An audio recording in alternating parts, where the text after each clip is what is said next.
तो dear students, आज फिर मैं आपके सामने pair of linear equation in two variables related chapter से रिलेटेड मैं आपको वर्ड प्रॉब्लम जो हम लोग लास्ट टाइम कर रहे थे, वर्ड प्रॉब्लम नंबर 1, 2, 3 अलग अलग कैटेगरीज़ के मैंने वर्ड प्रॉब्लम्स आपको बताए। उन वर्ड प्रॉब्लम्स को कैसे हम सॉल्व करते हैं, किस तरीके से उसको मैथमेटिकल फॉर्मेट में कन्वर्ट करने के बाद सिंप्लीफिकेशन किया जाता है और रिज़ल्ट निकाला जाता है, ये हमने लास्ट वर्ड प्रॉब्लम्स के 1, 2, 3 कॉन्सेप्ट में हमने देखा। आज मैं आपको उसी पर्टिकुलर चैप्टर से रिलेटेड वर्ड प्रॉब्लम का एक आखिरी पार्ट है ना, वर्ड प्रॉब्लम नंबर 4 आपके बीच में लेकर आया हूँ, जिसमें कुछ ज्योमेट्री से रिलेटेड और कुछ मिसलिनियस प्रॉब्लम्स को लेकर हम इस चैप्टर को के बाकी बचे हुए वर्ड प्रॉब्लम्स को हम उसको फाइनलाइज करते हैं। ठीक है, तो फिर आज मैं आपको इस pair of linear equation in two variables related lecture number 9 में उस वर्ड प्रॉब्लम की कैटेगरीज़ का आखिरी सेगमेंट, आखिरी पार्ट आपके बीच में लेकर आया हूँ। उस पर्टिकुलर पार्ट को आप ऑब्ज़र्व करिए, देखिए, सीखिए और उसके बाद उस तरह के प्रॉब्लम्स को घर में ज़रूर से प्रैक्टिस करिए। तो होप सो आज के ये प्रॉब्लम्स भी आपको समझ में आएंगे और उनसे रिलेटेड आप अपने कॉन्सेप्ट को क्लियर कर पाएंगे। तो उस कैटेगरी में आज वर्ड प्रॉब्लम्स की एक नई कैटेगरी लेकर आ रहे हैं, जो प्रॉब्लम्स जो हैं इट्स अ टाइप ई, जिसमें बेस्ड ऑन ज्योमेट्री से रिलेटेड कुछ वर्ड प्रॉब्लम्स होते हैं। उनको आज अपन स्टार्ट करते हैं और उन पर्टिकुलर चैप्टर को आज डिस्कशन करते हैं रिगार्डिंग कि पेयर ऑफ लीनियर इक्वेशन में हम वर्ड प्रॉब्लम्स के इस पर्टिकुलर कैटेगरी में आने वाले कुछ प्रॉब्लम्स से रिलेटेड। ज्योमेट्री से रिलेटेड जनरली वो प्रॉब्लम्स इस पर्टिकुलर पार्ट ऑफ चैप्टर होते हैं जिसमें ऐसे कॉन्सेप्ट जिसमें लीनियर इक्वेशन बने और जिसमें लीनियर इक्वेशन टू वेरिएबल्स के फॉर्मेट में बने। अगर linear equation in two variables के फॉर्मेट में कोई भी चीज़ का फॉर्मेशन होता है तो ज्योमेट्री के वो क्वेश्चंस इसमें डील किए जाते हैं। फॉर एग्जांपल, जैसे मान लीजिए मैंने ज्योमेट्री के बेसिस पर एग्जांपल नंबर 1 कंसिडर किया और क्वेश्चन में लिखा हुआ है कि find the 4 angles of a cyclic quadrilateral.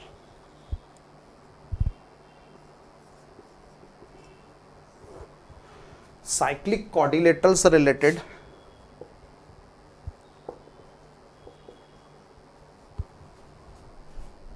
जो आपने ऑलरेडी क्लास 9th में कवर किया होगा, इस तरह का टॉपिक क्वाड्रिलेटरल का, cyclic quadrilateral concept. Cyclic quadrilateral में के चैप्टर्स में जो अपने पास 4 एंगल्स होते हैं उनको फाइंड आउट करने के लिए पूछा गया है और उस क्वाड्रिलेटरल का सपोज नेम इज ABCD है, इन विच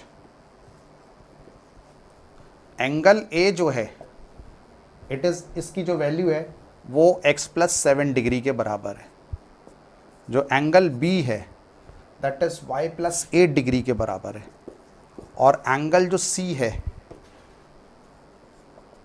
वो अपने पास 3y + 23 डिग्री, 3y + 23 डिग्री है और उसमें एंगल जो D है जिसकी वैल्यू आपके पास है 4x + 12 डिग्री। ये 4 एंगल्स आपको ABCD वर्टेक्स हैं उस साइक्लिक क्वाड्रिलेटरल के और उसमें चारों एंगल्स की वैल्यू आपको मेंशन इस तरह से कर दी गई है। आपको पता करना है कि all the 4 angles of a cyclic quadrilateral. ठीक है, इट्स अ ज्योमेट्री का एग्जाम्पल नंबर 1।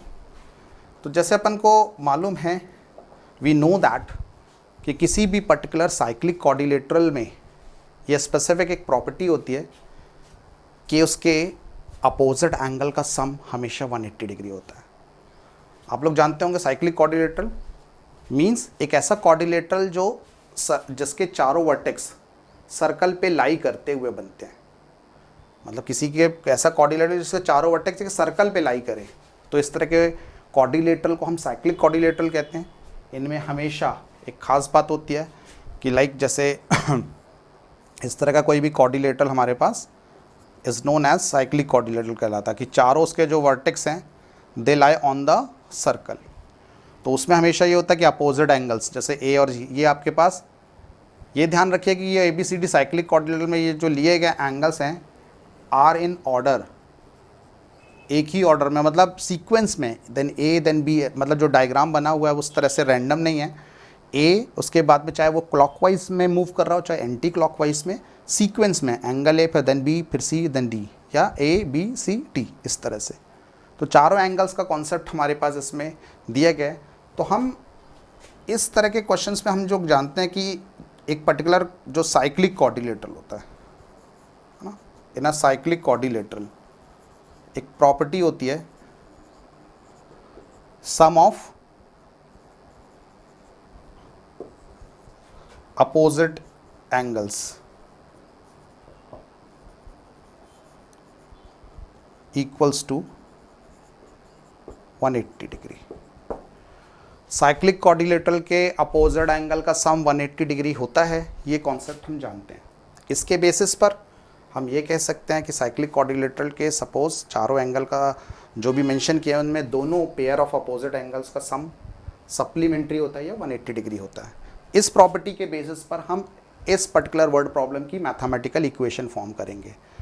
यहाँ पर क्या होगा, ए और सी अपोजिट में, तो angle A plus angle C equal to 180 degree होगा, और angle B plus angle D वो भी 180 डिग्री का होगा। तो इस पर्टिकुलर जो एंगल्स की वैल्यूज़ हैं इनको हम प्लेस करते हैं, मान लीजिए। तो हमारे पास a plus C equal to 180 degree से क्या मिलेगा, वो मिलेगा एंगल x प्लस 7 डिग्री, और c एंगल है 3y plus 23 degree, 3y plus 23 degree, इनका सम कितना होगा, 180 डिग्री होगा। दैट इम्प्लाइज अगर सिंप्लीफाई किया जाए तो x प्लस 3y 7 डिग्री और 23 डिग्री मिलकर हो गया 30 degree is equals to 180 degree. और we can say x plus 3y, अगर हम 30 डिग्री को राइट साइड पर ले जाएं तो दैट बिकम 180 माइनस में 30 डिग्री हुआ, और वी कैन से 150 डिग्री। तो x plus 3y is equal to 150 degree. This is the first equation जो फॉर्मेशन हुई है, अपोजिट एंगल का सम 180 डिग्री होता है इन साइक्लिक क्वाड्रिलेटरल, उसके बेसिस पर। सिमिलरली अब हमें क्या करना पड़ेगा, इसी तरह का दूसरा इक्वेशन हमें बनाना है कि हम जानते हैं कि एंगल बी और डी अपोजिट एंगल्स है, तो इनका सम कितना होगा, 180 डिग्री होगा। तो बी और डी का सम 180 डिग्री होगा, तो बी में क्या है, y प्लस 8 है, और D में है 4x plus 12 degree is equal to 180 degree. तो ये क्या है, दैट इज़ इसको और सिंप्लीफाई किया जाए तो चेक करा जा सकता है। सिंप्लीफाई करने पे देखिए आपको क्या फॉर्मेशन होता है। सिंप्लीफाई हम करते हैं, मान लीजिए इसको, इक्वेशन को, तो क्या देखिए इक्वेशन नंबर 2 क्या जनरेट होती है। तो इक्वेशन नंबर 2 में हमारे पास जो फॉर्मेशन होगा वो है कि x का टर्म अगर पहले रखते हैं, दिस इम्प्लाइज 4x, फिर y का टर्म दैट इज़ y, 8 और 12 मिलके 20 डिग्री बन जाएंगे इज इक्वल टू 180 डिग्री। और वी कैन से कि 20 डिग्री को अगर हम कांस्टेंट है राइट पे शिफ्ट करें तो हो जाएगा 180 minus 20 degree, that become 160 degree. 4x plus Y equals to 160 degree, that is equation number 2 बन जाएगा। Equation number 2 4x plus Y equal to 160 degree, और फर्स्ट इक्वेशन अपने पास है x plus 3y equals to 150 degree. अब दोनों को simplify करना है। जैसे आप देख रहे हैं इसका कोफिशिएंट 1 है, इसका कोफिशिएंट 4 है, x का कोफिशिएंट। अगर हम एलिमिनेशन मेथड से जाते हैं तो फर्स्ट इक्वेशन में हमें क्या करना पड़ेगा, मल्टीप्लाई बाय 4 करेंगे, तब वो दोनों इक्वेशन के कोफिशिएंट सेम हो जाएंगे। तो इक्वेशन नंबर 1 को, है ना, एक मल्टीप्लाई इक्वेशन नंबर 1 बाय 4 से मल्टीप्लाई किया तो अपन को क्या मिलेगा, देखिए रिजल्ट, वी गेट, हमें क्या मिलेगा रिजल्ट, 4x प्लस 4 3 ज़ा 12y इज इक्वल टू 15 4 ज़ा 60 यानी 600 डिग्री। ये आपके पास क्या हुआ, दैट इज इक्वेशन नंबर 1 को हमने 4 से मल्टीप्लाई किया तो ये मिला। इक्वेशन नंबर 2 क्या है, 4x plus y is equal to 160 degree. So simplify करते हैं, देखिए मान लीजिए क्या रिजल्ट अपन को मिलता है, ये कैंसिल हुआ, 12 minus y that is 11y is equals to 440, 600 minus 160 that is 440। तो आपके पास सिंप्लीफाई करने पर y की वैल्यू आपको मिल जाएगी 440 डिवाइडेड बाय 11, कैंसिल किया तो अपन को y का रिजल्ट मिल जा रहा है 40 डिग्री। y की वैल्यू कितनी मिल गई, that is equals to 40 degree. तो y की वैल्यू अपन को 40 डिग्री मिली है, इसको हम रिप्लेस करेंगे किसी दोनों में से इक्वेशन में, तो अपन को रिजल्ट में क्या मिल जाएगा, that is a value of x मिल जाएगा। फॉर एग्ज़ाम्पल अगर हम इक्वेशन नंबर 1 ही कंसीडर करते हैं, इक्वेशन नंबर 1 जो ये लिखी गई है, ठीक है, तो फ्रॉम इक्वेशन नंबर 1 से हम वैल्यू क्या है इक्वेशन की, फर्स्ट इक्वेशन क्या है, x plus 3y equals to 150 degree है। अगर मान लीजिए इस इक्वेशन में हम वैल्यू ऑफ y रिप्लेस करते हैं, तो y की वैल्यू कितनी है, y की वैल्यू हमारे पास आ गई 40 डिग्री। तो सिंप्लीफाई किया जाए तो x प्लस 3 इंटू 40 हो गया, तो that become 120 is equals to 150, और x इज इक्वल्स टू कितना हो जाएगा 150 degree minus 120 degree, that become 30 degree. x की वैल्यू कितनी आई, 30 डिग्री आई। Clear, x equals to 30 degree, y equals to 40 degree. तो ये हमारे पास रिजल्ट्स में ये x एंड y की वैल्यूज़ आ गई। हमें पूछा गया था ऑल 4 एंगल्स फाइंड आउट करने के लिए, ये तो x एंड y की वैल्यूज़ आ गई, आई थिंक सो क्लियर हो गया, समझ में आ गया एलिमिनेशन मेथड से। हमें निकालना एक्चुअली 4 एंगल्स, तो हमें मालूम होना चाहिए कि angle A, angle B, angle C और एंगल डी क्या थे, है ना। Angle A x plus 7 degree था और y प्लस 8 था b degree. x plus 7 degree का मान लीजिए एंगल है a, तो a 30 हो गया, x की वैल्यू 30 है तो plus 7 that become angle a हो गया आपके पास, angle a is equals to 37 degree. Angle a की वैल्यू कितनी आ गई, 37 डिग्री। एंगल b जो है वो अपने पास है y प्लस 8 डिग्री का, y की वैल्यू कितनी आई है 40 प्लस 8 दैट बिकम 48 डिग्री। तो एंगल b अपन को कितना मिला 48 डिग्री का। अब हम चलते हैं कि एंगल c का रिजल्ट या एंगल c की वैल्यू क्या थी क्वेश्चन में। तो एंगल c था हमारे पास 3y plus, that is we can say 3y plus आपके पास 23 डिग्री। एंगल c था 3y plus 23 degree, that become y की वैल्यू अगर हमने फिर से प्लेस करी एज अ y की वैल्यू 40, तो रिजल्ट में देखिए आपको क्या मिलेगा, दैट बिकम 120 प्लस 23 यानी आपके पास 143 डिग्री। तो एंगल c कितना आया 143 डिग्री, एंगल c 143 डिग्री। और लास्ट में एंगल d जो हमारे पास है वो था 4x प्लस 12 डिग्री, और इसमें अगर हम x की वैल्यू प्लेस करते हैं तो हमें मिलेगा x की वैल्यू आपके पास क्या थी 30 प्लस 12, तो 120 प्लस 12 दैट बिकम 132 डिग्री। तो एंगल d कितना आया अपने पास 132 डिग्री।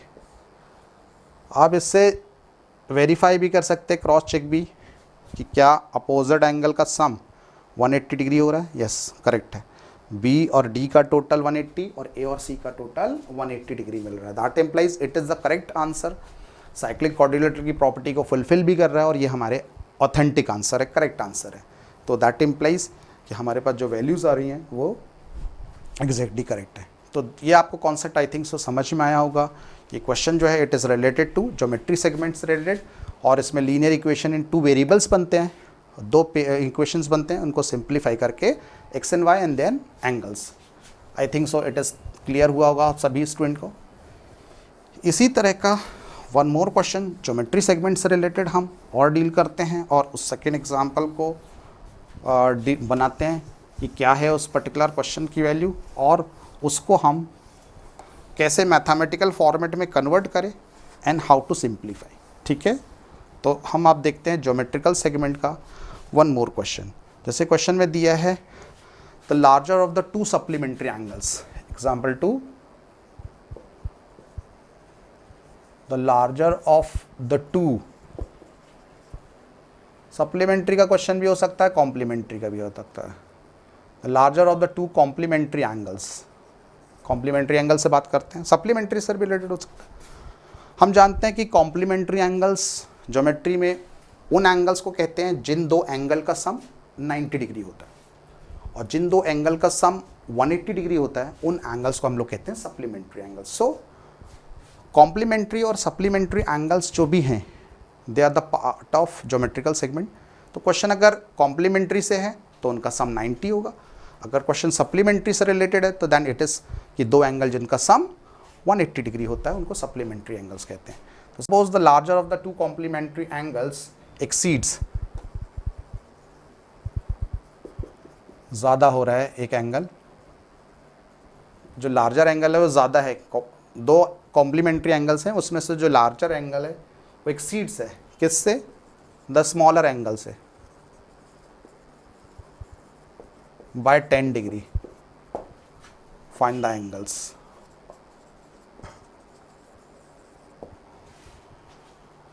दो सप्लीमेंट्री एंगल्स हैं, सॉरी दो कॉम्प्लीमेंट्री एंगल्स हैं, उन दोनों कॉम्प्लीमेंट्री एंगल्स में जो भी बड़ा एंगल है, जो भी लार्जर एंगल है, वो स्मॉलर एंगल से 10 डिग्री ग्रेटर है। तो आपको पता करना कि दोनों एंगल्स की वैल्यूज़ क्या होगी।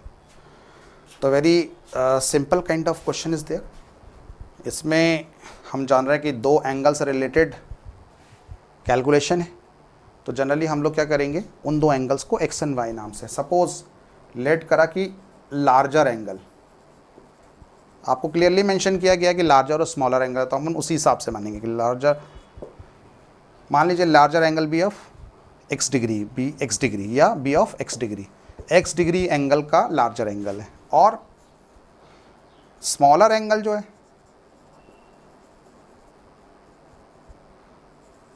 वाई डिग्री का मान लीजिए। हालांकि इस पर्टिकुलर क्वेश्चन को वन वेरिएबल से भी किया जा सकता है, पर अगर मान लीजिए question chapter related to two variables है तो we should consider as two variables. Larger को एक्स, स्मॉलर को अपन ने एंगल को वाई डिग्री मान लिया। अकॉर्डिंग टू द क्वेश्चन की कंडीशन नंबर 1 से, अकॉर्डिंग टू द क्वेश्चन हम जानते हैं कि दो जो ये एंगल्स हैं दोनों कॉम्प्लीमेंट्री एंगल से रिलेटेड है। सो इन दोनों एंगल का बाय डिफ़ॉल्ट पहली कंडीशन तो होगी कि इनका सम 90 डिग्री होगा। This is equation number 1। Clear है, क्योंकि सप्लीमेंट्री होगा तो 180 सम और इन दोनों एंगल्स का सम 90 होगा अगर ये एंगल्स कॉम्प्लीमेंट्री है। क्वेश्चन कॉम्प्लीमेंट्री से रिलेटेड है। अब नाउ सेकेंड कंडीशन क्या है कि जो लार्जर एंगल है,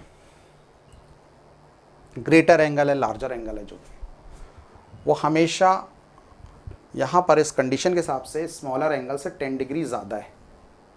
लार्जर एंगल स्मॉलर एंगल से 10 डिग्री ज़्यादा है। इसको दो तरीके से रिप्रेजेंट कर सकते हैं, या तो अपन कह सकते हैं कि लार्जर, इसका मीनिंग निकल रहा है कि लार्जर और स्मॉलर का डिफरेंस 10 डिग्री है, या लार्जर एंगल की वैल्यू स्मॉलर से 10 डिग्री ज़्यादा है। क्लियर? तो आइदर ऐसा लिखा जा सकता है कि अपने पास larger angle minus smaller angle is equal to 10 degree, और larger angle is equal to smaller से 10 डिग्री ज़्यादा है। दोनों चीज़ें हो सकती हैं अपने आप में। ठीक है, तो जैसे हमें क्लियर हो रहा है कि लार्जर एंगल की वैल्यू जो है वो स्मॉलर से 10 डिग्री ज़्यादा है, एक्सीड कर रहा है। अदरवाइज लार्जर मतलब मीनिंग उसका ये निकल के भी आ रहा है कि लार्जर एंगल स्मॉलर एंगल से 10 डिग्री ज़्यादा है। क्लियर, 10 डिग्री बड़ा है, यानी लार्जर और स्मॉलर का डिफरेंस 10 डिग्री है। Is it clear? सो हमने दोनों में से किसी भी एक ऑप्शन को फॉलो करते हैं। मान लीजिए हम स्टार्टिंग वाले ऑप्शन को फॉलो करें, या अगर बाद वाले ऑप्शन को भी फॉलो करते हैं कि लार्जर एंगल इज का मतलब इक्वल टू, लार्जर एंगल किसको माना अपन ने, एक्स को, इज इक्वल्स टू, एक्सीड है, ग्रेटर है, किससे, स्मॉलर एंगल से। एक्सीड मतलब प्लस है, किससे, स्मॉलर एंगल से, कितना, 10 डिग्री प्लस है, कि ग्रेटर एंगल की वैल्यू, ये लार्जर एंगल की वैल्यू स्मॉलर से 10 डिग्री ज़्यादा है। Larger angle equals to 10 degree exceed कर रहा है स्मॉलर एंगल से। ये आपके पास इक्वेशन में नहीं, और इसको हम अगर सिंप्लीफाई करें तो वेरिएबल को वन साइड रखने पर y को ऑन द लेफ्ट ले गए, तो इक्वेशन नंबर 2 जनरेट हो जाती है। बहुत सिंपल सी इक्वेशन बनी है, x plus Y equal to 90 और x minus y equal to 10 degree. इन दोनों को आपस में सॉल्व कर लेंगे। फर्स्ट इक्वेशन अपन लेकर आए, है ना, और इन दोनों को आपने देखा कि ऑलरेडी वेरिएबल्स अपोजिट साइन के जो हैं, आप उसको सपोज साइन चेंज नहीं करते तो एडिशन करते हैं, तो y already coefficients are same, opposite sign है, ऐड कर देंगे, कैंसिल आउट हो गया, 2x बराबर हो गया 90 प्लस 10 दैट इज 100 डिग्री। और we can say x equal to 100/2 that become 50 degree. x की वैल्यू कितनी आ गई आपके पास 50 डिग्री। 50 डिग्री क्या है, लार्जर एंगल है, क्योंकि x अपन किसको माना था, लार्जर एंगल को। अब y की वैल्यू निकालना है, तो सिंपल इक्वेशन अपन फर्स्ट ही कंसीडर कर लें कि x plus Y equals to कितना है 90 डिग्री है। अगर x की वैल्यू हमने 50 प्लेस करी तो रिजल्ट में अपन को मिल जाएगा y equals to 90 minus 50 that become 40 degree. y equals to कितना मिल रहा है अपन को 40 डिग्री। इसका मतलब यह हुआ कि लार्जर एंगल 50 डिग्री का है और स्मॉलर एंगल 40 डिग्री का है। तो बिल्कुल दोनों कंडीशन फुलफिल भी हो रहे हैं कि इनका सम 90 है, बिकॉज लार्जर और स्मॉलर का सम 90 आ रहा है, यानी कि दोनों कॉम्प्लीमेंट्री एंगल्स हैं, और लार्जर एंगल स्मॉलर से 10 डिग्री बड़ा, ये भी क्लियर हो गया। ठीक है, तो ये हमारा फाइनल आंसर हुआ कि जो एंगल हमें मिसिंग था, लार्जर एंगल जो है वो 50 डिग्री का है और स्मॉलर एंगल जो है वो हमारे पास 40 डिग्री का है। This is our final answer. Is it clear?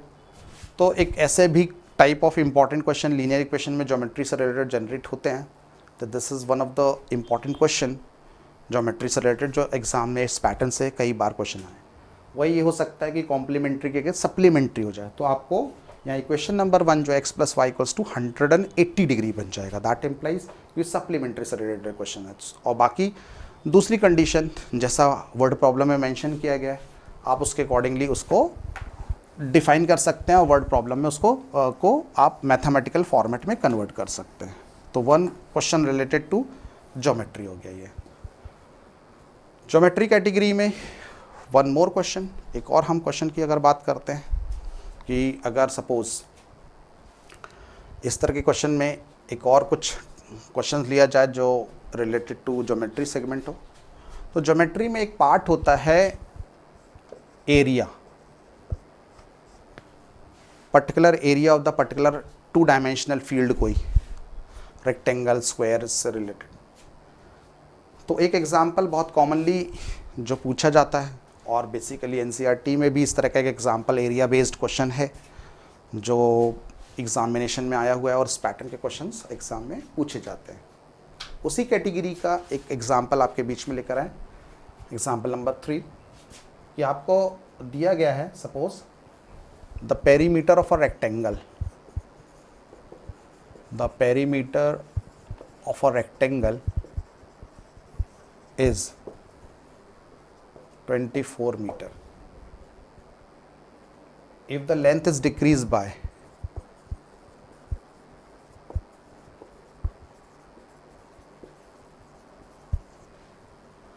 अगर मान लीजिए एक रेक्टेंगल है जिसका पेरीमीटर 24 मीटर है, उस रेक्टेंगल में लेंथ एंड ब्रेथ नाम से 2 डायमेंशंस होंगे।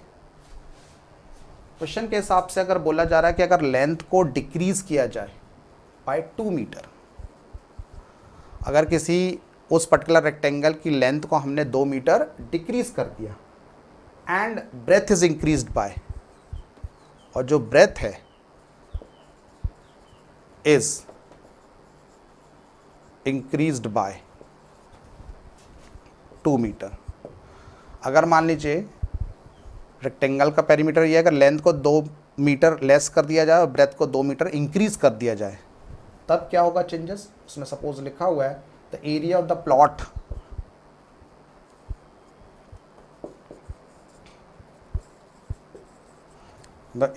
Plot remains same. तो उस प्लॉट का एरिया जो है वो सेम रहता है। अगर इस तरह से कुछ चेंजेस करते हैं तो प्लॉट का एरिया सेम रहता है, कोई चेंजेस नहीं होती है। तो आपको क्वेश्चन में पूछा गया find the dimension of the plot. ये मान लीजिए रेक्टेंगुलर प्लॉट है, मान लीजिए सपोज अपने पास, ठीक है। Find the area, dimension of the plot पता करना है।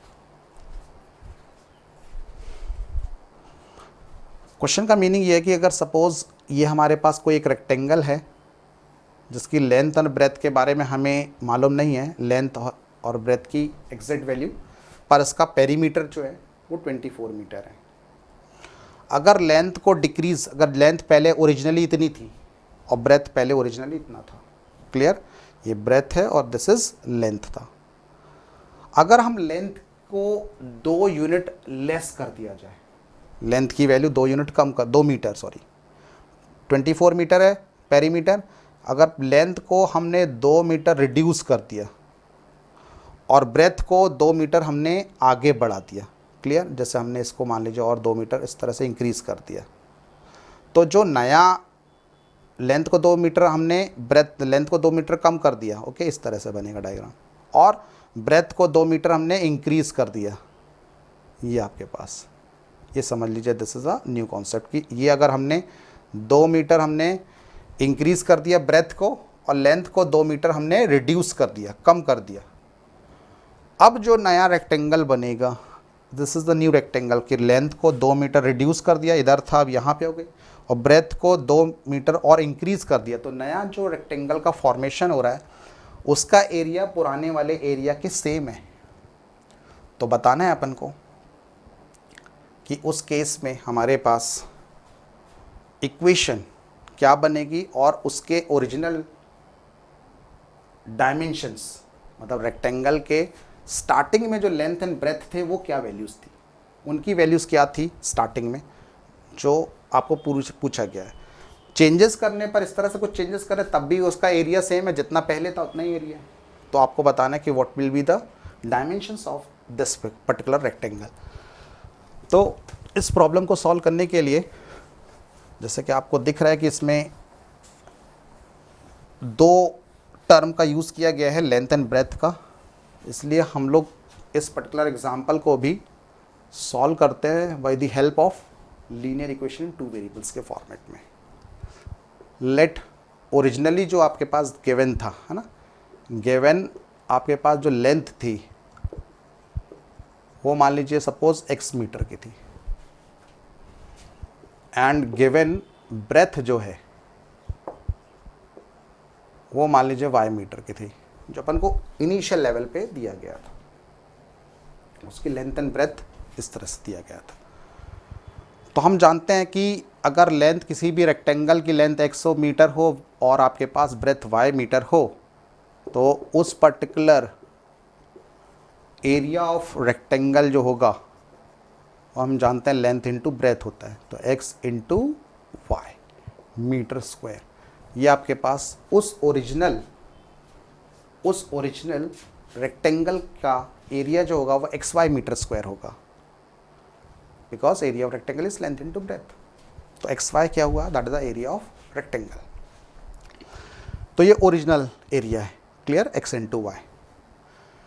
अब आपको वर्किंग करना है कि नई सिचुएशंस के बेसिस पर हमें 2 इक्वेशंस बनानी है।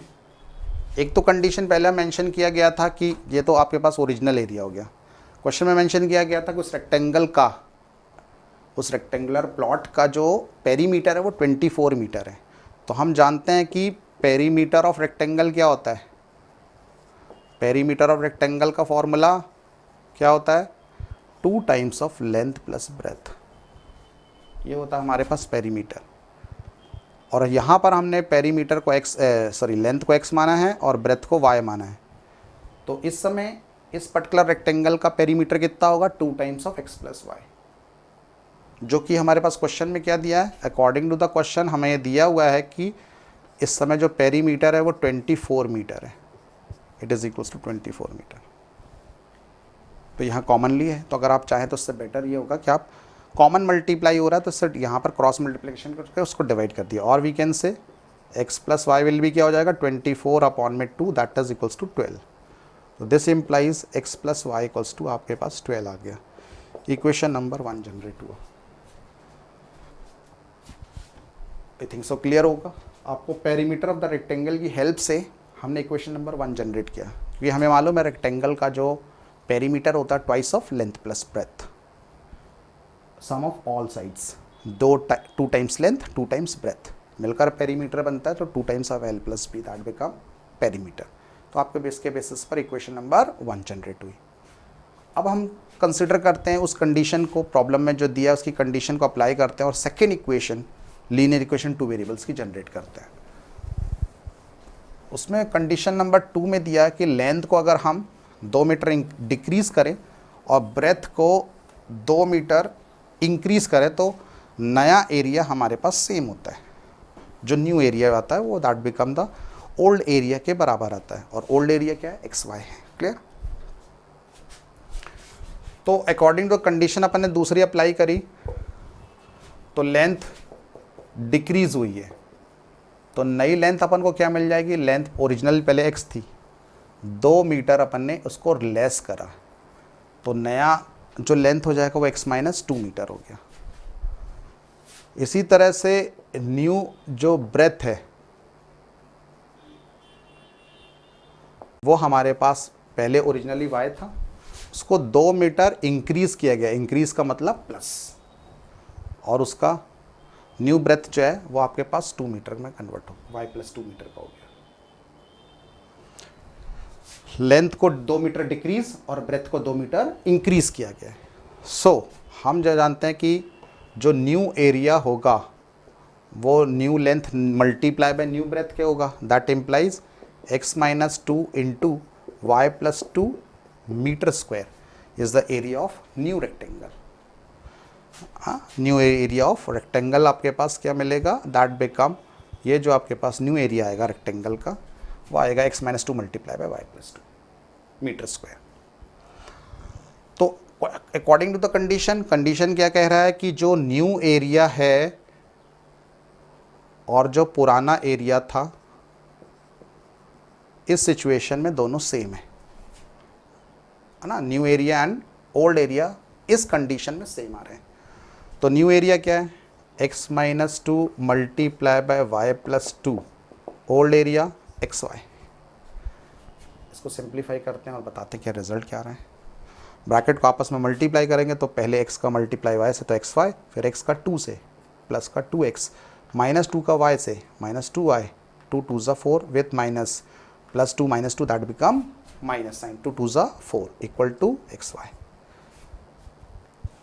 इस XY को अपन अगर राइट पे ले जाए तो माइनस XY होगा, वो कैंसिल आउट हो जाएगा। ठीक है, और कांस्टेंट क्वांटिटी को आप राइट पे ले गए, दैट बिकम 2x माइनस 2y इज इक्वल्स टू 4। ये इक्वेशन बनी क्योंकि माइनस 4 इस तरफ आकर प्लस 4 हो गया। और अगर हम देखते हैं कि all the data is a multiple of particular term, तब हम क्या कहते हैं कि अगर ये ऐसा कुछ टर्म किसी से रिलेटेड है, मतलब मल्टीपल है किसी भी नंबर का, तो उस नंबर से हम जो लीस्ट कॉमन मल्टीपल है दैट इज तीनों नंबर का, उससे हम इक्वेशन को डिवाइड करके सिंप्लीफाई कर सकते हैं, सिंपलेस्ट फॉर्मेट में ला सकते हैं।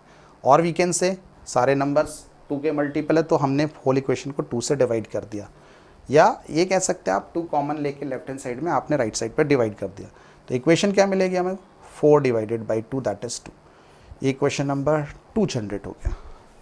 सारे टर्म को 2 से डिवाइड कर देंगे, या तो ऐसा आप समझ सकते हैं, या ये मान सकते हैं कि आपने लेफ्ट हैंड साइड से 2 कॉमन निकाला तो 2 times of x minus y बना, और उसको 4 जो कोफिशिएंट 2 था उससे राइट साइड पे लाके डिवाइड कर दिया, बिकॉज क्रॉस मल्टीप्लिकेशन। ठीक है, यहाँ मल्टीप्लाई होगा तो यहाँ जाकर डिवाइड हो जाएगा 2, that become x minus y equals to 2 आ जाएगा। तो equation number 1 and equation number 2 का फॉर्मेशन हुआ। अब इक्वेशन नंबर 1 एंड 2 से हमने क्या कर लेना है, आंसर कैलकुलेट कर लेना है। Equation number 1 and 2 both equations are given, और इक्वेशंस हमारे पास हैं। फर्स्ट इक्वेशन है x plus Y equals to 12, और second equation x minus y equals to 2। इन दोनों इक्वेशन को हम सिंप्लीफाई करते हैं। जैसे again same kind of question is there, एक तरफ प्लस साइन y का, एक माइनस y का, दोनों कोफिशिएंट सेम अपोजिट साइन, तो हम ज़्यादातर इस तरह की सिचुएशन में ऐड करना हमारे लिए ज़्यादा बेटर होता है, क्योंकि sign already changed, coefficient is same है। तो हमें कैंसिल आउट करने का एलिमिनेशन मेथड में कॉन्सेप्ट यही होता है कि आपको दोनों वेरिएबल के कोफिशिएंट सेम मिले और अपोजिट साइन हो तो उनको कैंसिल किया जा सकता है, जिससे वो वेरिएबल एलिमिनेट हो जाएगा। यहाँ पर बेस्ट अपॉर्चुनिटी है कि आपको y ऑलरेडी सेम कोफिशिएंट और अपोजिट साइन है तो कैंसिल आउट हो जाता है। ऐड करेंगे इसको, साइन चेंज करने के कॉन्सेप्ट को जैसे मैंने आपको बताया था, दैट इज कॉल्ड सब्ट्रैक्शन कहलाता है। तो ये हमने कैंसिल आउट किया, x + x2x 12 + 2 14। This implies x equal to क्या हो जाएगा 14/2 दैट इज 7। तो x की वैल्यू अपन को कितनी मिल गई 7। क्लियर। अब अपन को वेरिएबल की y की वैल्यू कैलकुलेट करना है। अगर y की वेरिएबल की कैलकुलेट करना है वैल्यू, तो हम लोग क्या करेंगे, दोनों में से किसी एक इक्वेशन में, जैसे मान लीजिए फ्रॉम फर्स्ट इक्वेशन में, फर्स्ट इक्वेशन क्या x + y = 12 है, उसमें आपने x के 7 प्लेस कर दिया तो हमारे पास y की वैल्यू मिल जाएगी इक्वल टू 12 - 7 दैट इज 5, है ना। तो ये अपने पास रिजल्ट में मिला कि अगर हमने प्लेस किया रिजल्ट तो उसके बेसिस पर अपन को रिजल्ट में x की वैल्यू 7 प्लेस करने पर y की वैल्यू अपन को 5 मिल रही है। That means x and y के रिजल्ट्स आ चुके हैं और x and y are the dimensions of the old rectangle. पुराना जो रेक्टेंगल अपन को दिखा था जिसमें चेंजेस करने से पहले, वो उस ओरिजिनल रेक्टेंगल के डायमेंशंस आ गए। डायमेंशन का मतलब होता है कि इस पर्टिकुलर पार्ट में जिन चीज़ों से वो रेक्टेंगल फॉर्म हो रहा है, तो रेक्टेंगल को फॉर्म करने के लिए हमें लेंथ एंड ब्रेथ की रिक्वायरमेंट है। So length and breadth are called dimensions, उनसे जो फॉर्मेशन हुई है रेक्टेंगल की। तो that implies x and y के रिजल्ट आ गए। तो x किसको रिप्रेजेंट कर रहा है, लेंथ को। देयरफॉर लेंथ ऑफ रेक्टेंगल हमारे पास जो भी गिवन रेक्टेंगल था, ठीक है, length of given rectangle is equal to 7 metre आ गया, 7 मीटर में। एंड ब्रेथ जो आई है अपने पास, ब्रेथ ऑफ गिवन रेक्टेंगल, जो रेक्टेंगल अपन को गिवन था उसकी ब्रेथ कितनी आ गई, इक्वल टू 5 मीटर। ये अपने पास फाइनल रिजल्ट्स हैं। इनका चाहे तो आप वेरिफिकेशन भी परफॉर्म कर सकते हैं कि ओरिजिनली लेंथ 7 मीटर और ब्रेथ ओरिजिनली 5 मीटर है। तो इसका मतलब ये हुआ कि हमने अगर ये पर्टिकुलरली इक्वेशंस के ये रिज़ल्ट आए तो हम इसको उस वर्ड प्रॉब्लम के जो एक्सप्रेशंस हैं, जो लैंग्वेज है, उससे हम उस रिज़ल्ट को वेरीफाई भी कर सकते हैं कि क्या ये रिज़ल्ट करेक्ट आए हैं या नहीं। अगर लेंथ 7 और ब्रेथ 5 आया तो उनका एरिया कितना हो जाएगा, 7 × 5 दैट इज 35। उस particular area of the rectangle की वैल्यू क्या हो जाएगी, 7 × 5 यानी 35 मीटर स्क्वायर। क्लियर। अब हमें चेक करना है कि कंडीशंस। अब इसका पेरीमीटर अपन पहले चेक कर लें। तो पेरीमीटर होता है 2 times of length plus breadth. Length आई है 7, ब्रेथ आई है 5, 7 5 12, 12 2 24 मीटर। तो कंडीशन नंबर 1 हमारी फुलफ़िल हो गई कि हमने जान रहे हैं कि जो पेरीमीटर आपके पास जो है that is equals to 24 metre आ गया। Is that clear. दूसरी सिचुएशन है कि लेंथ को अगर 2 यूनिट कम कर दें तो 7 - 2, तो लेंथ कितनी हो गई, न्यू लेंथ हो गई आपके पास 5, और ब्रेथ को 2 यूनिट प्लस कर दें तो 5 + 2 कितना हो गया 7। तो अगेन फिर से क्या हुआ, ब्रेथ और लेंथ का एरिया फिर से 35 मीटर स्क्वायर आ रहा है। इसका मतलब कंडीशन ट्रू है कि लेंथ को 2 मीटर कम और ब्रेथ को 2 मीटर इंक्रीज़ करने पर जो एरिया नया मिलेगा वो पुराने एरिया के ही इक्वल होगा। तो ये वेरीफाई भी हो रहा है। That's why result is verified. So our answer is correct. Length is 7 metre and breadth is 5 metre. Is it clear. बात समझ में आई होगी आप सभी स्टूडेंट्स को। तो ये ज्योमेट्री से रिलेटेड कुछ प्रॉब्लम्स थे जिनमें हमने डिस्कशन किया कि लीनियर इक्वेशन के टर्म्स में वर्ड प्रॉब्लम अपन को कैसे मिल सकते हैं और उनमें ज्योमेट्री से रिलेटेड कैसे उसको प्रॉब्लम्स को कैसे आप मैथमेटिकल फॉर्मेट में कन्वर्ट करेंगे और हाउ टू फॉर्मुलेट कि आपको रिजल्ट कैसा मिलेगा। क्लियर। So next question. अब ज्योमेट्रिकल सेगमेंट से थोड़ा सा हमने चेंज करते हुए नए सेगमेंट और लास्ट सेगमेंट पे वर्क करते हैं, मिसलिनियस पर, मिसलिनियस प्रॉब्लम्स पे। Means other than that geometry और इस तरह के जो हमने क्वेश्चंस थे उनसे अलग हटके इसमें कमर्शियल मैथमेटिक्स से रिलेटेड भी क्वेश्चंस हो सकते हैं और समथिंग लाइक दैट कि इनसे डिफरेंट भी हो सकते हैं। जैसे इसी कैटेगरी का एक एग्जांपल हम लोग डील करते हैं। मान लीजिए वो क्वेश्चन में दिया हुआ है कि suppose it's a question related to NCERT और कमर्शियल मैथमेटिक्स रिलेटेड प्रॉब्लम कहलाता है कि Meena went to a bank. Meena एक बैंक जाती है और किस पर्पज से? टू विथड्रॉ करने के लिए।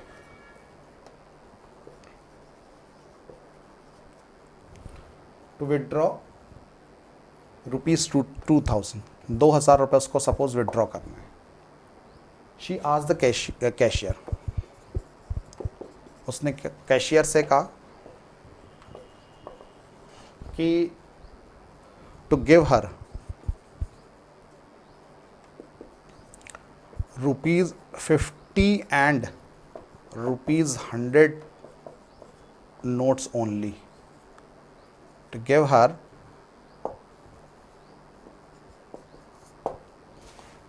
₹50 and ₹100 notes only. जो नोट्स उसको प्रोवाइड करने हैं दैट इज 100 और 50 के नोट्स बस होना चाहिए। ठीक है, कैशियर ने इसकी बात मानी और उसको इस तरह से डिवीज़न करके इस डोमिनेशन में, है ना, इस फॉर्मेट में उसने नोट्स प्रोवाइड किए। Ultimately she got 25 notes in all. ऐसा 100 और 50 के टर्म्स में नोट्स लेने पर 2000 को ओवरऑल उसको 25 नोट्स मिलते हैं। ठीक है, she got 25 notes in all. Total मिला के उसको 25 नोट्स मिलते हैं। तो आपको पता करना है कि find how many notes of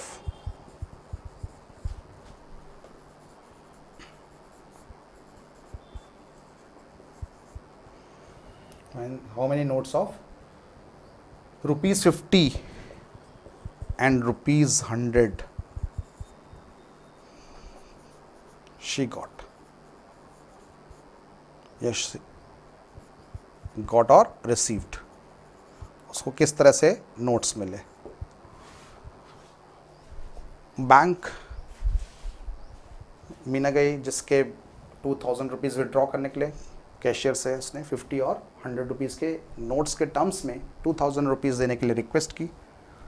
ultimately उस तरह से रिक्वेस्ट में उसको 25 नोट्स टोटल ओवरऑल मिले हैं और उस 25 नोट्स में 50 और 100 के नोट्स का इंक्लूजन है। तो आपको बताना कि उसमें 50 के कितने नोट्स होंगे एंड 100 के कितने नोट्स होंगे। तो इस पर्टिकुलर टाइप ऑफ प्रॉब्लम को जनरली हम लोग कमर्शियल मैथमेटिक्स से रिलेटेड क्वेश्चंस मानते हैं।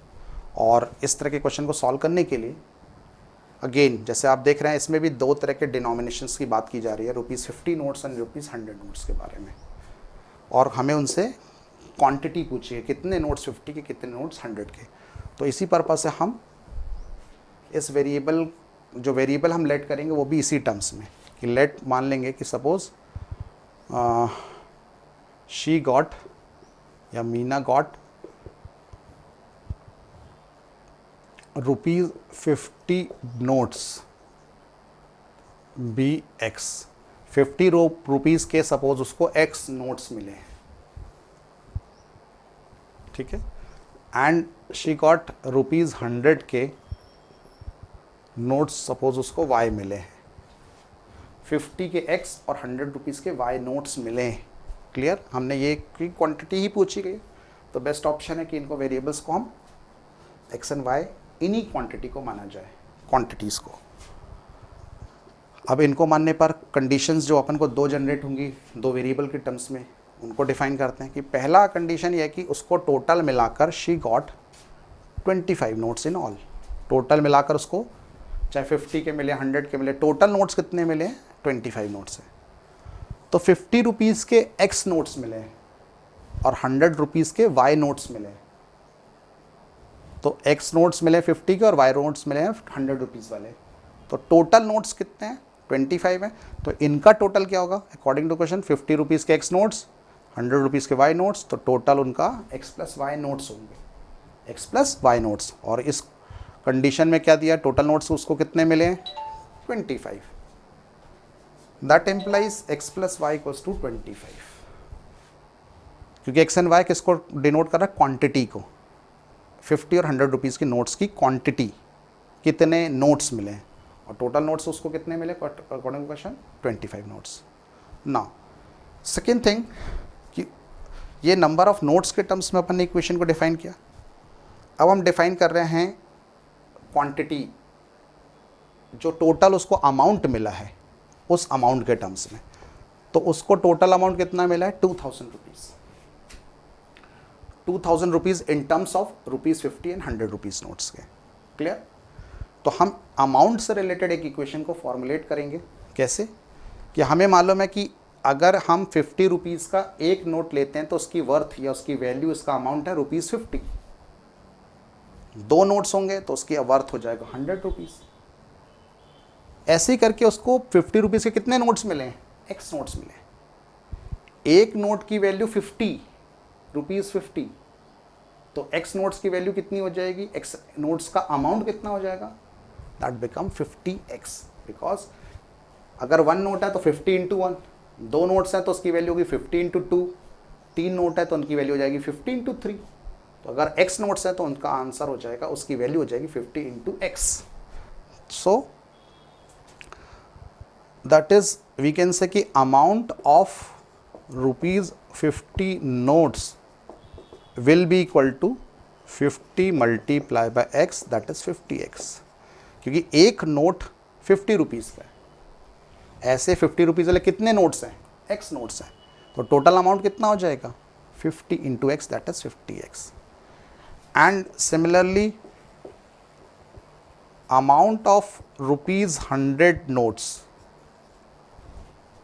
100 नोट्स वाले जो अमाउंट है ना, उसका टोटल अमाउंट कितना हो जाएगा। तो एक नोट 100 का, उसकी वैल्यू होगी 100 रुपीज़, 100 इंटू 1। 2 नोट 100 के होंगे तो उसकी वैल्यू क्या होगी, उसका अमाउंट कितना होगा, 100 इंटू 2। 3 नोट होंगे तो 100 इंटू 3। तो हम अगर कहते हैं कि 100 वाले अगर उसके पास y नोट्स है तो उसके पास टोटल अमाउंट कितना हो जाएगा, 100 इंटू वाई। या आप कह सकते हैं इन टर्म्स ऑफ ये रुपीज़ है, ₹50x है, और ये रुपीज़ हो जाएगा आपके पास 100y। 100y is the amount of the notes of, जिसकी हर एक वैल्यू 100 रुपीज़ है। 100 रुपीज़ वाले टोटल मिला के y नोट्स हैं तो उसके पास total amount in terms of 100 rupees वाले जो हो जाएगा, दैट इज़ 100y रुपीज़ हो गया। और 50x is the amount of rupees of 50 notes, है ना। 50 रुपीज़ वाले जो नोट्स हैं उनका टोटल अमाउंट 50x हो जाएगा। हमें कंडीशन दी है कि टोटल अमाउंट उसको जो रिसीव हुआ है वो 2000 है। तो according to the second condition क्या बन जाएगी कि 50 रुपीज़ वाले x नोट्स हैं, 50x अमाउंट। 100 रुपीज़ वाले y नोट्स हैं, 100y, इक्वल टू, ये भी क्या है, अमाउंट है, ये भी अमाउंट है, और टोटल इन दोनों का अमाउंट कितना मिला उसको, she got 2000 rupees. This we can say, या आप इसको इक्वेशन नंबर 1 असाइन कर सकते हैं। अदरवाइज जैसे आपको इक्वेशन नंबर 1 असाइन कर चुके हैं, इक्वेशन नंबर 2 असाइन कर सकते हैं। इसको इक्वेशन नंबर 2 असाइन करने से बेटर है कि जैसे ये इस इक्वेशन को थोड़ा सा बड़े डिजिट्स या बड़े नंबर्स असाइन किए गए, तो आप इसको अगर simplify more simpler method manner में अगर इसको लिखना चाहें तो आप देख रहे हैं कि जो सबसे कॉमन नंबर है जो तीनों का मल्टीपल है वो 50 है। 50 मल्टीपल ऑफ 50 और 100 भी जो है वो मल्टीपल ऑफ 50 और 2000 भी। तो सबसे छोटा अमाउंट है 50 जो सब में कॉमन है। तो हम क्या कर सकते हैं, जैसे मैंने आपको प्रीवियस एग्जाम्पल्स में भी बताया कि आप जो सबसे छोटा कॉमन अमाउंट होता है उससे आप पूरी इक्वेशन को डिवाइड कर सकते हैं, या वी कैन से कि लेफ्ट हैंड साइड से उस अमाउंट को कॉमन निकाल के राइट हैंड साइड पे हमने डिवाइड कर दिया।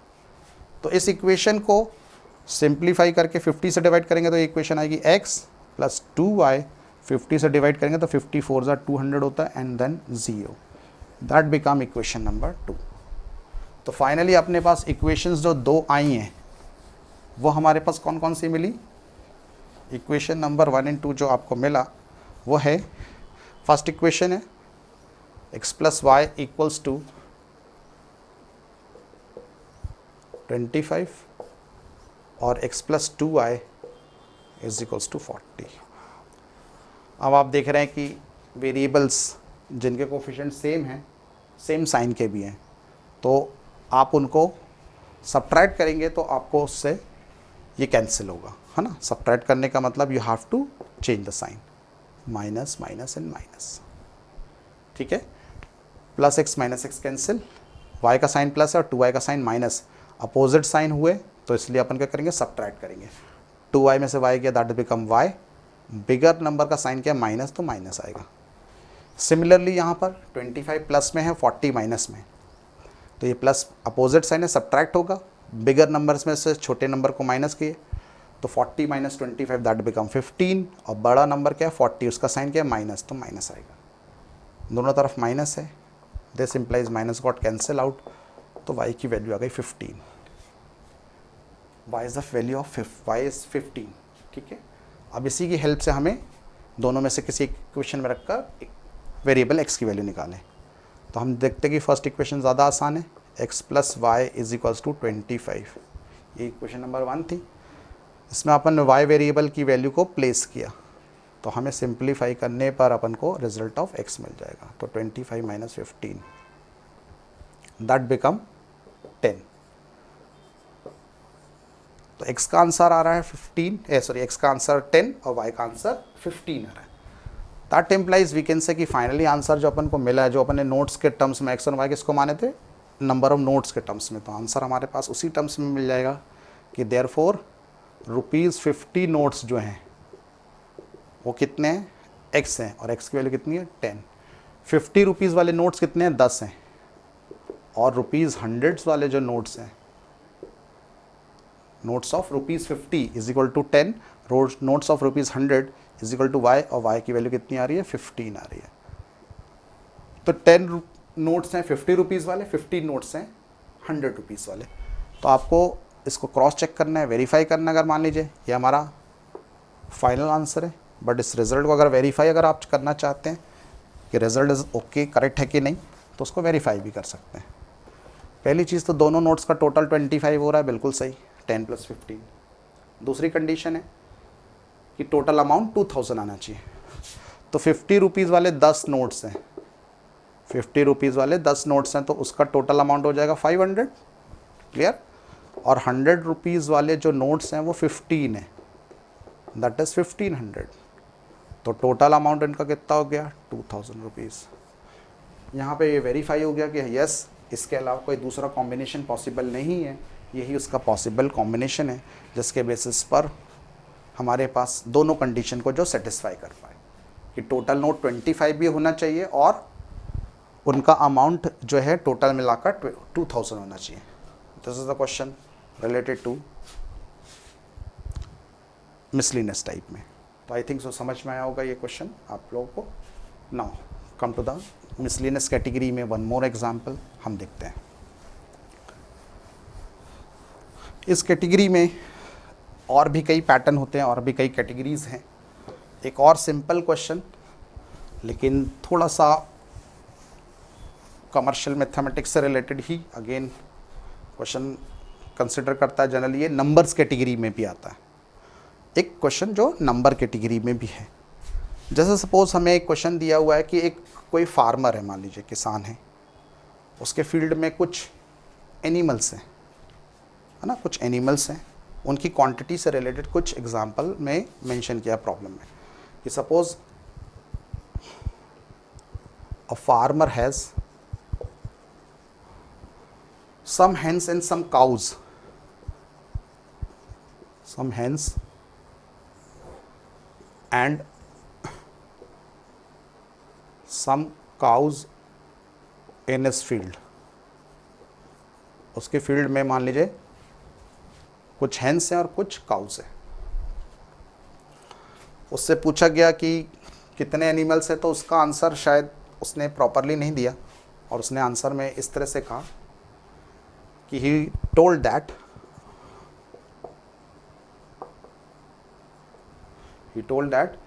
कि his animals have, जो उसके पास एनिमल्स हैं उन एनिमल्स की 140 आइज़ है,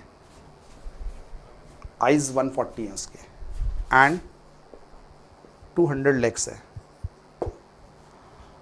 उसके पास जो एनिमल्स हैं उनमें 140 आइज़ हैं और 200 लेग्स है। उस तरह से उसने आइडिया दिया। तो अपन को पता करना है कि उस फार्मर के पास कितने हेन्स एंड काउज हैं?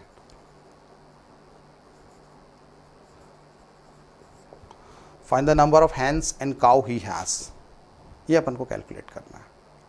140 आइज है और 200 लेग्स है उसके पास, जितने भी एनिमल्स हैं उनको लेकर। तो कई बार ऐसे क्वेश्चंस कुछ कॉम्पिटिटिव एग्जाम्स में भी पूछे जाते हैं, NTSC ओलंपियाड्स पैटर्न पे भी इस तरह का कोई क्वेश्चंस का जनरेशन होता है। इट्स अ लॉजिकल क्वेश्चन, तो आपको उसके हिसाब से फॉर्मुलेट करना है।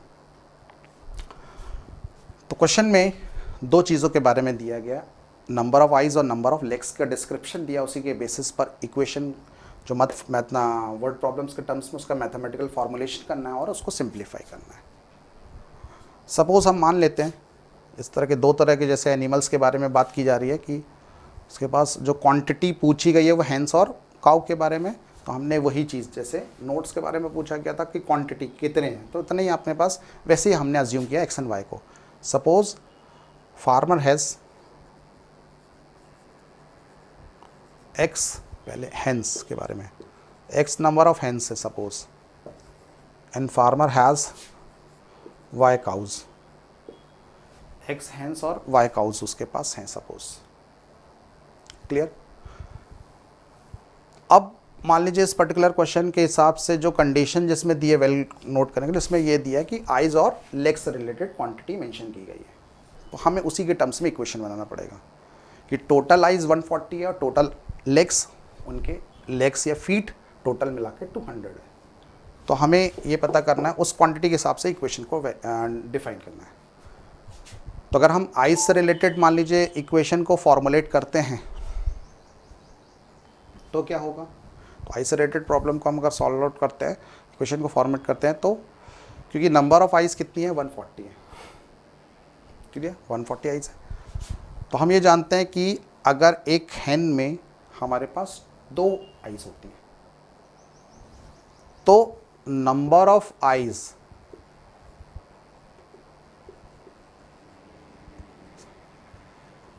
हेन्स हैव, हेन्स की टोटल आइज कितनी होंगी, तो एक हैन की 2 आइज, तो एक्स हेन्स की कितनी हो जाएगी, 2x आइज हो जाएंगे। और अगर बात करा जाए आइज ऑफ काउज, तो सिमिलरली एक काउ की भी 2 आइज, तो देयरफॉर वाई काउज हैं, तो टोटल मिलाकर काउ की 2 आइज हो जाएंगी। टोटल आइज कितनी 140, तो अकॉर्डिंग टू द क्वेश्चन हो जाएगा 2x हैंस की आइज है, 2i अपने पास काउ की आइज है, answer become it is equals to 140। ये आइज से रिलेटेड इक्वेशन का बना। जैसे और सिंपलर फॉर्मेट में लाने के लिए सारे डेटा जैसे देख रहे हैं आप 2 का मल्टीपल है, तो हम लिख सकते हैं कि 2 से पूरी इक्वेशन को डिवाइड करेंगे तो इक्वेशन नंबर 1 जनरेट हो इस तरह से। अब इसी तरह से अगर हम इक्वेशन नंबर 2 की अगर मैं बात करूं तो उसके लिए कंडीशन दी है रिलेटेड टू लेग्स से रिलेटेड। तो similarly number of legs hens have, hens के कितने लेग्स होंगे टोटल जो उनके पास है, तो हमें मालूम है एक हैन में 2 legs, so number of hens कितने x है, तो उनके पास हैंस के जो लेग्स हो जाएंगे वो 2x हो जाएंगे। और number of legs for cows के लिए, तो एक काउ के 4 लेग्स, ऐसी y काउज है, एक काउ के 4 लेग्स ऐसे y काउज है, तो टोटल मिला के लेग्स कितने हो जाएंगे 4y। हमें टोटलिंग दी है 200 लेग्स है, तो according to the condition number 2 आपको दिया गया कि 2x legs of hen plus 4y of legs of cows, total मिलाकर जो फीट या लेग्स है वो 200 है। This is again total combination, legs of hen, legs of cows, total legs. आप देख रहे हैं कि already it's a multiple of 2 है, तो हमने 2 कॉमन निकाल लिया या आपने 2 से डिवाइड कर दिया, तो इक्वेशन क्या फॉर्मेशन हो जाएगी, x प्लस 2y डिवाइड करेंगे तो दैट बिकम 100 बनेगा। तो इक्वेशन नंबर 2 कितना आ गया, x plus 2y equals to 100। ये दोनों इक्वेशन का फॉर्मुलेशन हो गया।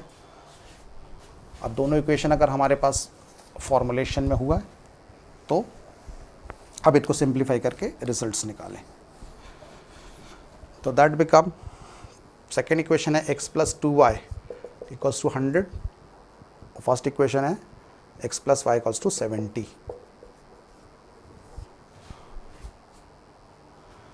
तो इस तरह से दोनों इक्वेशन को सॉल्व किया जाए तो आप देख रहे हैं कि x के कोफिशिएंट सेम है, सो इनको हम ऐड या सब्ट्रैक्ट करें। सेम साइन है तो सब्ट्रैक्शन करना पड़ेगा, तो सब्ट्रैक्शन करने का मतलब साइन का चेंज करना। ये कैंसिल आउट हो गया, 2y minus y that is y, 100 minus 70 that is 30। तो y की वैल्यू कितनी आ गई, 30। अब दोनों में से कोई भी एक इक्वेशन अपन ने कंसिडर की, मान लीजिए फर्स्ट इक्वेशन ली, तो उसके बेसिस पर पहली इक्वेशन क्या है, x plus Y equal to 70 है। इसमें हमने y की वैल्यू को 30 प्लेस किया तो हमें रिजल्ट ऑफ x मिल जाएगा। x का रिजल्ट कितना हो जाएगा, 70 माइनस 30 दैट बिकम 40।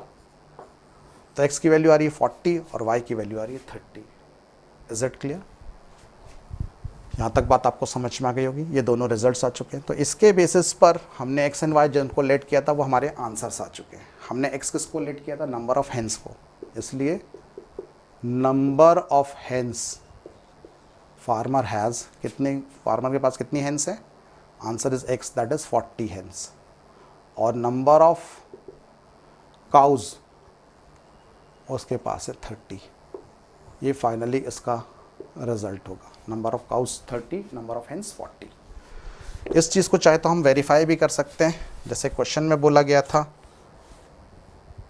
कि नंबर ऑफ आइज़ 140 है, तो 40 हेन्स के आइज़ कितने हो जाएंगे, 80, और 30 काउज के हेन्स आइज़ कितने हो जाएंगे, 30 काउज के आइज़ हो जाएंगे 60। टोटल आपके पास 140 आइज़। एंड अगर लेग्स की बात करी जाए तो 40 हेन्स है, तो हर एक हेन के 2 लेग्स, तो आपके पास 80 लेग्स, और काऊ के हर एक काऊ के 4 लेग्स, दैट बिकम 120 लेग्स। इनका टोटल करेंगे तो 200। तो आइज़ की मतलब लेग्स की क्वांटिटी 200 मैच कर रही है, आइज़ की क्वांटिटी 140 मैच कर रही है। इसका मतलब है कि बिल्कुल करेक्ट आंसर है कि नंबर ऑफ हेन्स उस पर्टिकुलर फार्मर के पास 40 हैं और उस फार्मर के पास नंबर ऑफ काउस कितने हैं, that is 30। Is it clear? बात समझ में आई सबको?